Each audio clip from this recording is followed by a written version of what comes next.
sering ya, jadi ikut KKL gitu. Jadi sebelum pandemi ini, kalau KKL itu berada di satu daerah-daerah yang unik gitu. Oke ya, kemudian ini adalah budaya kolektif. Jadi seperti tadi ya saya katakan bahwa seluruh program yang ada di Jakarta itu mengikuti satu pola Betawi gitu. Ya, jadi ini adalah masa-masa walaupun ini yang dibangun pada saat Anies Baswedan ya, tetapi konsep budaya kolektif itu sudah ada sejak zaman Pak Jokowi ada di gubernur untuk Jakarta gitu. Dan untuk konsep dari saya belum tahu yang sebenarnya, tetapi ini cerita-cerita saja gitu ya, bahwa metafora dari stadion internasional ini adalah konsep bentuknya itu berasal dari songkok Betawi gitu. Betawi yang itu dibuat seperti ini gitu. Betawi ini kok gerimis ya ternyata. Ya. Dan ini jadi mengapa kok bangunannya itu seperti ini gitu. Bahkan di bagian atas itu ada bagian yang menjorok ke bawah gitu. Itu karena konsep yang ada itu berasal dari songkok Betawi gitu. Oke ya. Kemudian konsep yang berikutnya itu adalah konsep green building. Jadi yang pertama tadi itu kita mengarah pada konsep partisipatori, mengikut sertakan masyarakat untuk proses planning. Kemudian yang kedua adalah budaya kolektif, di mana budaya kolektif itu menginstruksikan ya satu identitas kota secara kolektif itu mengikuti dari identitas-identitas yang ada di kota itu. Misalnya saja di Betawi tadi juga seluruh identitas Betawi itu ikut serta di dalam proses yang ada di dalam Jakarta ya. Itu demikian juga untuk di Surakarta, bahkan di Surakarta itu setiap hari Kamis ya, kalau kita ASN atau pegawai negeri itu seragamnya adalah jarik ya, kain kemudian kebaya gitu. Tapi karena saya itu kan di UMS bukan negeri sehingga tidak mengikuti itu gitu. Kemudian yang terakhir dari konsep reformasi ini adalah konsep green building. Jadi ini seperti bagian yang tadi saya ceritakan tentang sustainable arsitektur, itu adalah satu bagian gitu ya, di mana bagaimana energi gitu ya, bagaimana energi yang ada di dunia itu bisa dikembangkan terus-menerus, tidak ada habisnya gitu. Itu ya, jadi udara, oksigen itu bisa lebih segar dan sebagainya. Maka yang muncul di sini ini adalah bangunan gitu ya, baik bangunan itu yang dia bangunan berlantai satu itu banyak menghasilkan tanah-tanah, dan tanah-tanah itu menjadi satu bagian dari tanaman yang ada gitu ya. Kemudian demikian juga dengan high rise building. Jadi seperti yang ada di Siwal ya. Ini contohnya adalah di Siwal itu juga di bagian atas-atasnya itu ada taman gitu ya. Kalau kita melihat ke atas ya, mungkin kalau dari mahasiswa belum pernah masuk kantor-kantor ke dalam itu ya. Tetapi sebetulnya di pinggir-pinggir dari Siti Walidah itu ada satu bagian yang digunakan untuk taman gitu. Taman ya, untuk taman seperti ini. Jadi mulai dari di bawah itu walaupun dia nempel dengan jalan ya seperti di Singapura dan sebagainya, tetapi tetap sampai ke atas itu ini tanaman-tanaman ya, sampai di bagian atas dan sebagainya itu tanaman-tanaman itu tetap, bahkan mulai dikembangkan satu bagian perhitungan untuk bangunan apakah dia sudah memenuhi green-ship ini gitu. Ya, ada bangunan-bangunan yang sudah dinilai, dan di Indonesia itu sebetulnya ada 12 ya, 12 dari bangunan-bangunan yang dianggap dia memiliki nilai green-ship yang bagus di Indonesia gitu. Jadi ini adalah menara PCA di Jakarta gitu ya.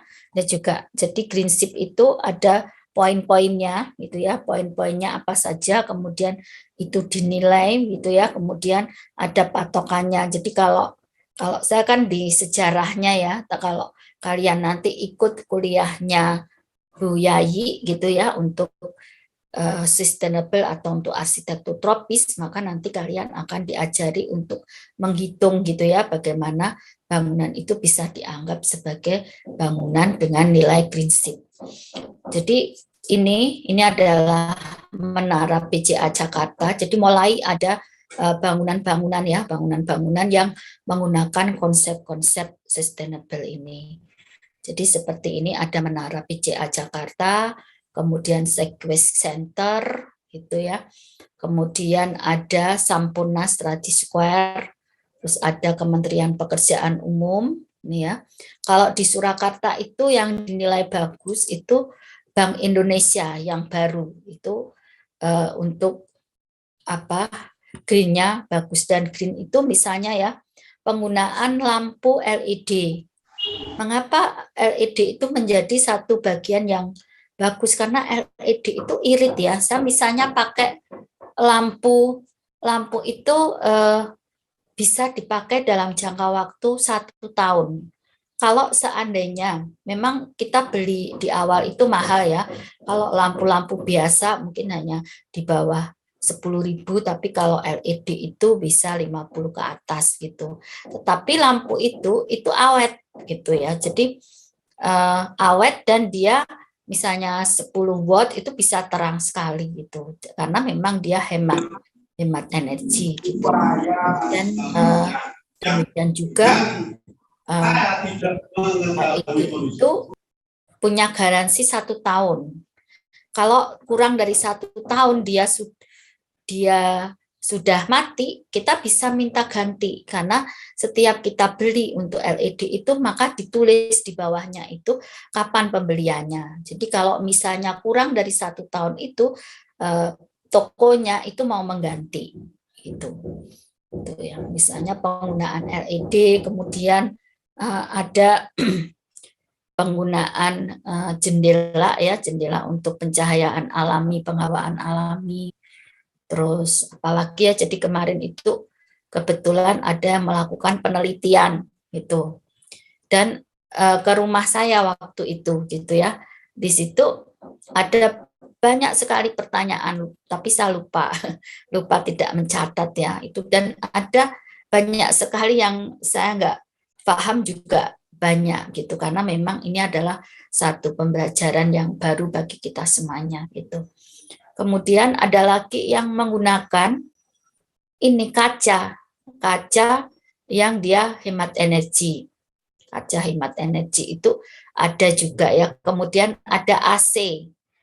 Biaya di awal itu bisa, kalau misalnya dulu ya, misalnya membangun Siti Walidah itu kalau semuanya menggunakan konsep hemat energi, itu bisa biayanya 1,5 kali dari sekarang gitu.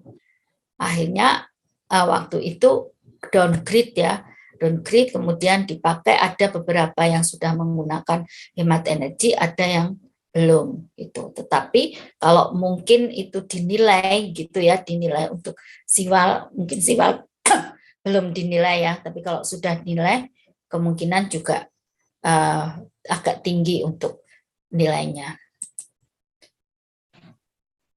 Kemudian ini juga ada, Gedung Mina Bahari Kementerian Kelautan dan Perikanan, kemudian ada gedung Dusas pun ini apa ya, saya kurang tahu gitu. Tapi ini adalah bangunan-bangunan yang dia memiliki ciri khas untuk green arsitektur gitu. Di mana di dalam di dalam bangunan itu walaupun dia terkesan modern tetapi memanfaatkan satu alami ya, kemudian memanfaatkan barang-barang atau bahan-bahan yang itu sudah dikatakan green gitu. Mulai dari kaca, kemudian listrik gitu ya, itu sudah menggunakan bahan-bahan dengan konsep green gitu.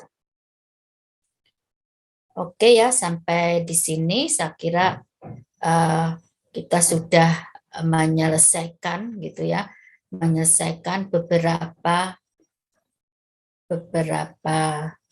step ya dari di awal ini. Mungkin sampai di sini ada pertanyaan. Saya tutup dulu.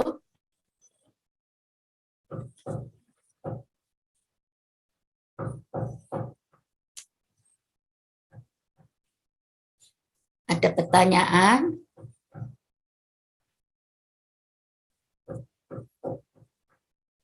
Ada ya. Kemudian untuk minggu depan itu kita kan masih ada apa namanya pengumpulan untuk PPT kemarin ya itu. Jadi untuk pengumpulannya kemarin sudah saya umumkan sampai kapan, saya kok lupa. Ada yang ingat? Januari, Bu. Januari ya.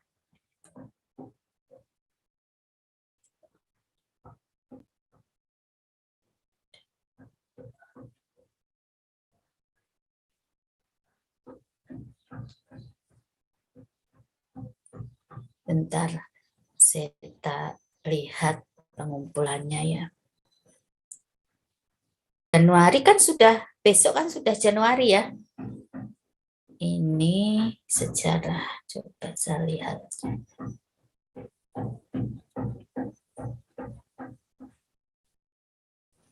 Ini jadi untuk tugas survei, saya bisa buka enggak ya?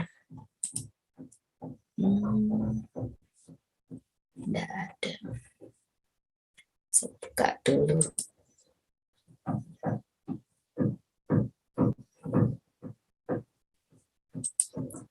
Sejarah.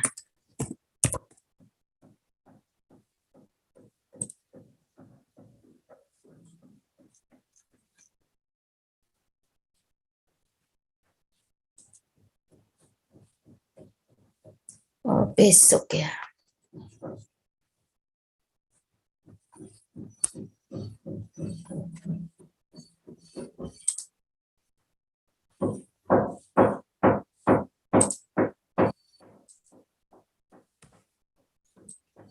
Ini ya, jadi untuk kita tinggal satu kali lagi kuliah untuk minggu depan, tapi minggu depan itu akan kita gunakan untuk pengumpulan PPT ini, untuk menyelesaikan PPT ini gitu. Jadi ini ya untuk tugas survei dalam bentuk PPT yang kemarin dipresentasikan, minta tolong dikoordinir setiap kelas masuk dikumpulkan di Google Drive paling lambatnya minggu depan aja ya, paling lambatnya ini kita undur saja sampai tanggal 7 ya, 7 Januari.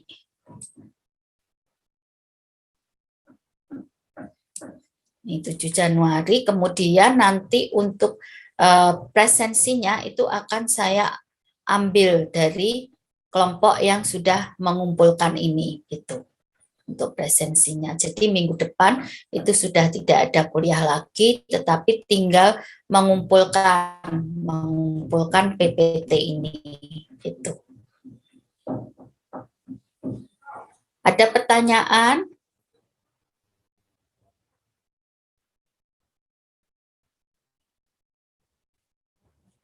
Tidak ada ya, jadi untuk pengumpulannya paling lambatnya adalah tanggal 7 Januari 23, kemudian digunakan juga sebagai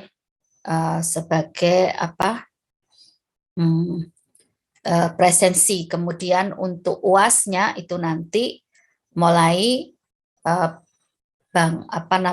kolonial sampai setelah masa Orde Baru dan Reformasi ini. Nanti akan saya umumkan pada bagian grup ya untuk bahan untuk UASnya itu. Mungkin itu saja untuk hari ini. Itu saya akhiri untuk kuliahnya. Selamat tahun baru. Semoga tahun baru ini membawa kebaikan dari kalian semuanya. Kemudian untuk tahun yang baru nanti itu akan menjadi hal yang lebih baik. Itu. Oke ya. Di sebelum acara saya tutup, saya akan memfoto kalian dahulu untuk presensinya.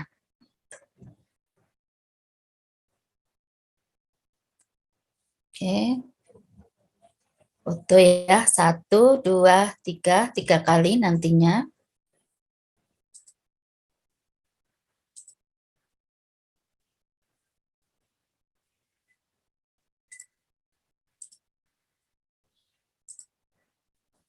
Eh, 5 kali ya. 2.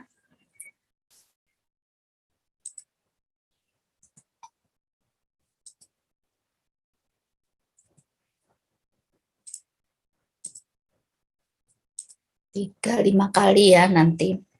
3.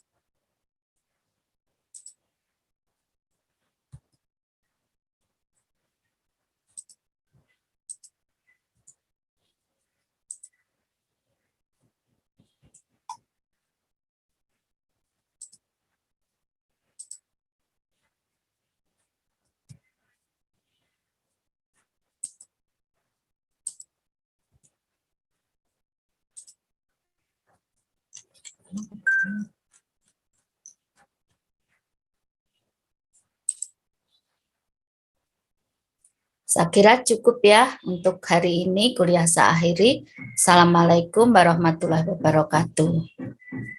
Waalaikumsalam warahmatullahi wabarakatuh. Terima kasih, Bu. Ya. Terima kasih, Bu.